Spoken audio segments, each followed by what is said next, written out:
በኢትዮጵያ በጎልማሳ የዕድሜ ክልል ላይ ለሚገኙ የገዳማዊት እህቶች ስልጠና ተጀመረ። በኢትዮጵያ በጎልማሳ የዕድሜ ክልል ላይ የሚገኙ የገዳማዊት እህቶች ከሚያዝያ 19 ቀን 2018 ዓ.ም ጀምሮ ለተከታታይ 5 ቀናት የሚቆይ የህይወት ጉዞ የሚደግፍና መንፈሳዊ ጥንካሬን የሚሰጥ ስልጠና በሞጆ ኮንሰላታ መንፈሳዊ ማዕከል ተጀመረ።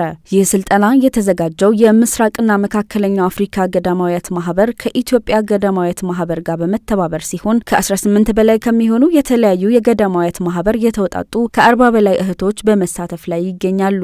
ለ5 ቀናት የሚቆየው ይህ ስልጠና በእድሜ አጋማሽ ላይ ለሚገኙ ገዳማዊት እህቶች መንፈሳዊ መታደስን፣ ጥልቅ ነጸብራቅንና ለጥሪያቸው ያላቸውን ቁርጠኝነት ለማደስ ያለመ ነው። እንደ አውሮፓውያን አቆጣጠር በ1974 የተመሰረተው የምስራቅና መካከለኛው አፍሪካ ገዳማዊት ማህበር በምስራቅና መካከለኛው አፍሪካ የሚገኙ ገዳማዊትን በማስተባበርና በማጠናከር ረገድ ጉልህ ሚና እየተጫወተ ይገኛል። በሀገር አቀፍ ደረጃ የካቲት 9 ቀን 2016 ዓ.ም በይፋ የተመሰረተው የኢትዮጵያ ገዳማዊት ማህበር የዚህ ተልዕኮ አካል በመሆን በማደግ ላይ ይገኛል። የስልጠናው መሪ ቃል ለእውነተኛ ህይወት የሚሆን ለውጥ አምጪና ሁለንተናዊ ስልጠና የሚል ሲሆን ይህም እህቶች ጥሪያቸውን በታደሰ ቅንዓትና ዓላማ እንዲወጡ በመንፈሳዊ በስነ ልቦናና በእውቀት እንዲታነጹ ለማድረግ ያለመ ነው። በስልጠናው ላይ እንደ ሲስተር ክሪስቲን ዋይሪሙ ሙዋንጊና ሲስተር ግሬስ ያንጊ ያሉ አሰልጣኞች መገኘታቸው በሀገራት መካከል ያለውን አጋርነትና የልምድ ልውውጥ የሚያሳይ ነው። በቀጣዮቹ ቀናት የገዳማዊ ህይወት ተልዕኮና